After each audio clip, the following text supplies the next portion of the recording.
Até 50% dos casos de má circulação e trombose podem ter relação com as trombofilias. Existem algumas doenças que vão acontecer de forma silenciosa no sangue e essas doenças têm o potencial de aumentar em mais de 100 vezes o risco de trombose. E reconhecer essas trombofilias é um passo importante para que a gente possa blindar os nossos vasos sanguíneos contra a formação de coágulos, principalmente se você for uma pessoa jovem, principalmente se você for do sexo feminino, se você for uma mulher e se já tiver sintomas como peso, cansaço e inchaço nas pernas, além de um histórico em você ou na sua família de má circulação, trombose ou até mesmo de algum aborto. O vídeo de hoje é muito importante para identificar ameaças ocultas na sua circulação. Eu sou o Dr. Antônio Casselli, médico especialista em cirurgia vascular e angiologia. E se você é novo por aqui no canal, não esquece de se inscrever, clicar no gostei e tocar no sininho para ativar as notificações. E caso você queira acessar vídeos exclusivos, ainda mais aprofundados, vídeos sem anúncios, além disso ter prioridade para que eu possa responder as perguntas que você deixa aqui nos comentários e além de todos esses benefícios, apoiar os nossos projetos sociais que ajudam pessoas que precisam de curativos para feridas por má circulação, pessoas que aguardam cirurgias de veias entupidas, enfim. Você consegue se tornar agora mesmo um membro assinante aqui do canal, você já tem acesso à categoria Diamante por menos de R$5. É só clicar em um botão que está aqui embaixo desse vídeo escrito Seja Membro. Nós temos no corpo humano muitos fatores de coagulação que são moléculas, são substâncias que impedem a perda sanguínea formando aquela casquinha de machucado. Esses fatores de coagulação circulam na forma inativa na nossa corrente sanguínea porque eles estão prontos para serem usados quando necessário. É só fazer a ativação desses fatores. E esse sistema é essencial então para a gente estancar sangramentos, para evitar perder sangue, que é o líquido da vida. Só que alguns desses fatores eles podem ter mutações genéticas ou até mesmo condições adquiridas no decorrer da vida que vão desregular esse processo delicado de coagulação no sangue, podendo fazer com que o sangue fique mais espesso e com tendência a formar trombos ou o inverso, é mais ralo, mais fino e causar sangramentos pelo nosso organismo. Trombofilias é um conjunto de doenças que afetam a coagulação, que é essa propriedade que eu te expliquei do sangue não ficar muito espesso e ter dificuldade para fluir nos vasos sanguíneos, nem muito fluido, muito fino a ponto de vazar entre as nossas veias e precipitar um sangramento, uma perda sanguínea. Uma das trombofilias mais comuns é a mutação no fator 5 de Leiden, que é um dos elementos da cascata de coagulação. A gente tem algumas estimativas na literatura que mostram que mais de metade dos casos das trombofilias estão relacionadas à mutação desse fator. O fator 5 de Leiden foi descoberto em 1994, é relativamente recente, por um grupo de pesquisadores holandeses liderados pelo Dr. Roger Bertram. Ele foi nomeado como Leiden em homenagem à cidade de Leiden, ou Leiden, não sei qual a pronúncia correta, que é uma cidade da Holanda, aonde esses estudos foram conduzidos. Cerca de 5% da população europeia possui essa mutação, principalmente no norte da Europa. Em contrapartida, ela é um pouco mais rara em populações africanas e asiáticas. Pessoas que têm uma cópia do gene doente, que são heterozigotos, têm de 4 a 7 vezes mais chances de ter trombose, embolia ou má circulação. Pessoas que são homozigotos, ou seja, vêm com 2 cópias do gene mutante, essas pessoas têm um risco de 80 a 100 vezes maior de ter algum evento tromboembólico durante a vida. O diagnóstico dessa trombofilia é feita com a pesquisa do gene, uma pesquisa genética no gene F5,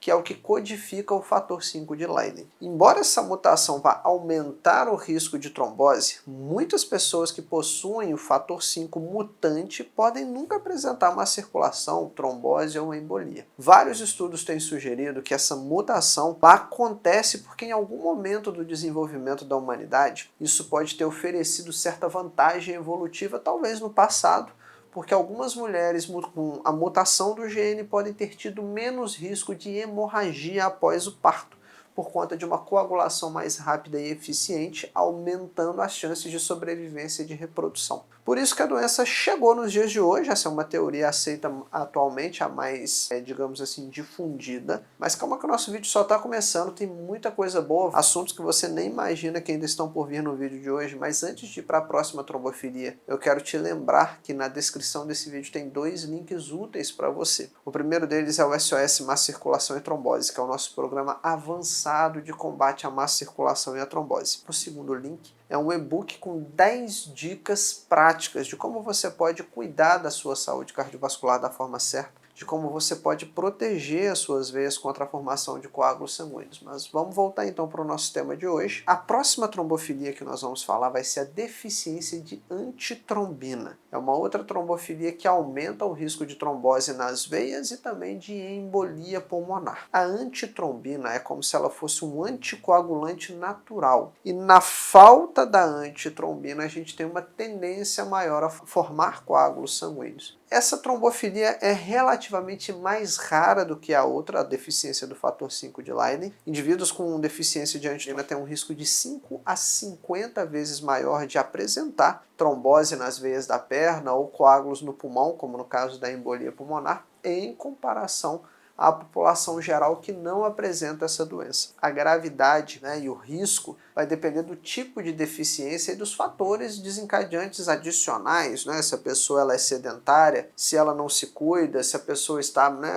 um pós-operatório, está grávida, tudo isso importa. E nessa doença, na deficiência da antitrombina, muitos pacientes têm trombose venosa numa idade mais jovem do que a média. Geralmente pessoas antes dos 40 anos já estão apresentando algum coágulo pelo corpo, seja na perna, seja no cérebro ou em outra parte. Em alguns casos a trombose pode acontecer até mesmo na infância ou na adolescência, o que é relativamente raro. O diagnóstico da deficiência da antitrombina também é feito por exames de sangue. E nesse caso a gente vai pedir a medição em laboratório da atividade da antitrombina e a quantidade dela no sangue. A mutação no gene da protrombina vai ser o nosso próximo assunto. A protrombina é o fator 2, essa é a terceira trombofilia que nós vamos falar. Essa mutação é conhecida como G20210A.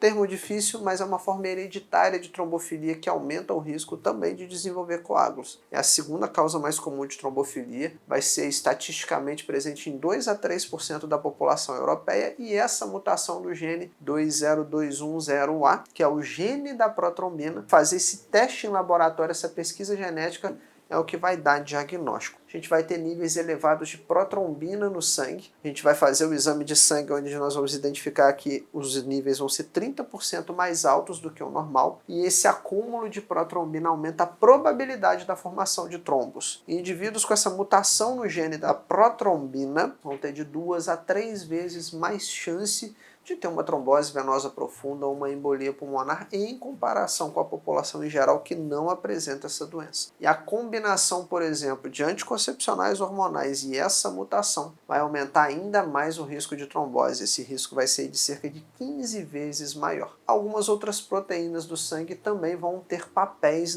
nas trombofilias. A proteína C, ela é uma proteína natural que tem um papel de anticoagulação no corpo. Ela ajuda a inibir a coagulação excessiva. Então é sempre um equilíbrio entre sangue grosso e sangue ralo. E a deficiência da proteína C é uma trombofilia que vai aumentar 10 vezes o risco de trombose e de embolia. E o diagnóstico desse quarto tipo de trombofilia é feito através de exames de sangue, onde nós vamos medir tanto os níveis, a quantidade de proteína C, quanto a sua atividade, a sua função. Porque não adianta ter proteína C e ela não está fazendo o efeito desejado. E a proteína S é uma prima da proteína C. A proteína C junto com a proteína S é um outro anticoagulante natural. Essas duas evitam a formação exagerada de coágulos, mantendo o equilíbrio entre coagulação e anticoagulação. E pessoas com esse quinto tipo de trombofilia, que é a deficiência de proteína S, vão ter risco 10 vezes maior de eventos trombóticos. E embora a maioria dos casos dessas que eu citei até agora, dessas 5 trombofilias, geralmente elas são herdadas, são hereditárias, a deficiência da proteína S é uma das que pode ser adquirida ao longo da vida. Muitas condições como doenças no fígado, síndromes renais, infecções graves, uso de anticoncepcionais podem reduzir os níveis da proteína S no corpo,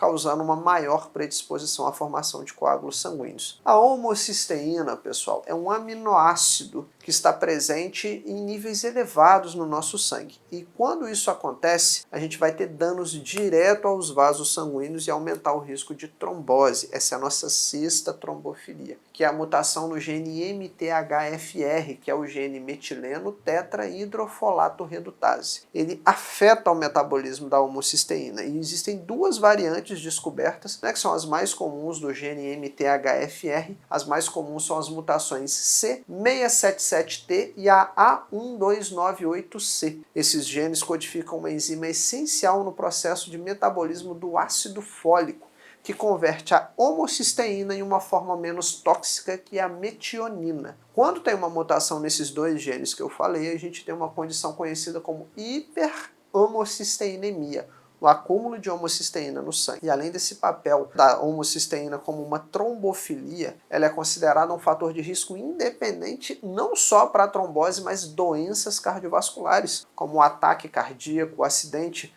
vascular cerebral que nós conhecemos como derrame, porque a aterosclerose, né, ela é agravada por níveis elevados de homocisteína. A homocisteína agride as artérias, causando o estreitamento e o enrijecimento dos nossos vasos sanguíneos. E a deficiência de vitaminas do complexo B, como a vitamina B6, B12, B9, vai agravar a homocisteína. Elas são cofatores no ciclo da metionina. A homocisteína ela é convertida em metionina, que é uma forma mais segura, que não agride os nossos vasos sanguíneos. E um dos tratamentos para essa doença, para o acúmulo de homocisteína no sangue, envolve a suplementação das vitaminas do complexo B. Suplementar ácido fólico, que é a vitamina B9, a piridoxina, que é a vitamina B6, a cobalamina, que é a B12, tudo isso vai ajudar a reduzir os níveis de homocisteína no sangue. O nosso último, o sétima trombofilia que nós vamos ver, uma das mais graves, é a síndrome do anticorpo antifosfolipídio, que é uma condição autoimune, onde o nosso próprio corpo agride ele mesmo ao invés de proteger contra invasores que atacam as nossas células. Esse processo é comparável a uma tropa de soldados que, por engano, ataca os seus aliados. E aí, nessa doença, na SAF, a síndrome do anticorpo antifosfolipídio, o nosso sistema de defesa, o nosso sistema imune produz anticorpos.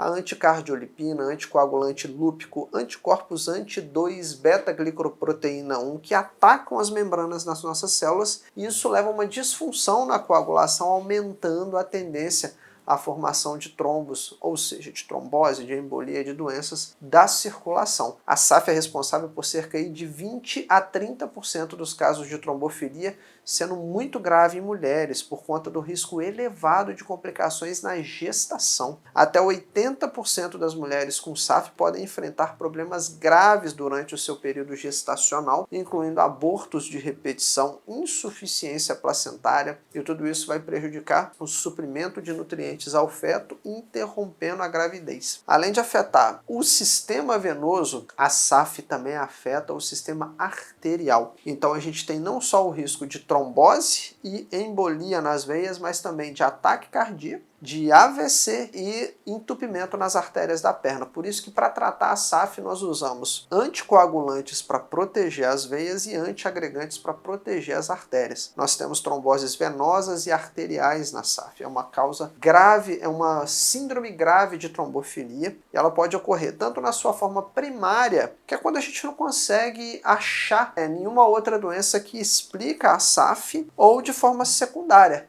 quando a SAF ocorre por conta de uma outra doença autoimune, por exemplo, o lúpus eritematoso sistêmico, que é o que mais se associa com a SAF. E para diagnosticar a síndrome do anticorpo antifosfolipídio, a gente precisa de eventos clínicos trombóticos ou complicações obstétricas, junto com a presença dos anticorpos antifosfolipídios no sangue, em pelo menos 2 testes separados por um intervalo de 12 semanas, de 4 meses. 3 meses, pessoal, desculpa o erro de cálculo. As trombofilias, principalmente a mutação do fator 5 de Leiden e a SAF, a síndrome do anticorpo antifosfolipídio, são as que mais merecem a nossa atenção, principalmente por conta de casos atípicos de trombose ou em pessoas que têm aborto recorrente. Viu isso? Tem que lembrar dessas trombofilias. O diagnóstico e o tratamento adequado são fundamentais para a gente prevenir essas complicações severas. Com trombofilia, gente, a gente não pode brincar. tá bom? Não existe um único exame de trombofilia,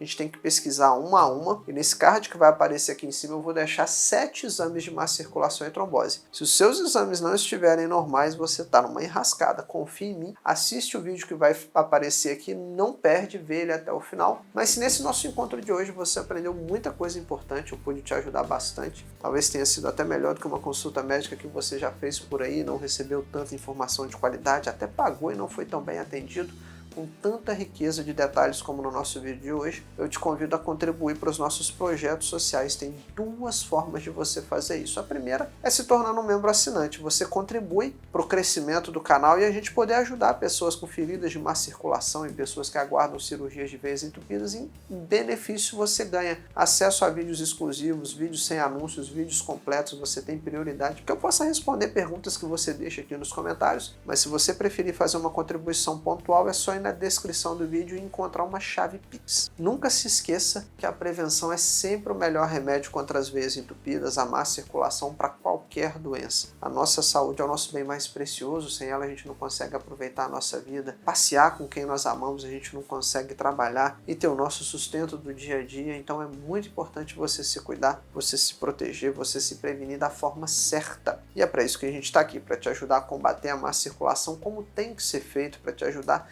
de verdade a cuidar das suas veias e da sua saúde cardiovascular. Vou estar te esperando no próximo vídeo e até lá.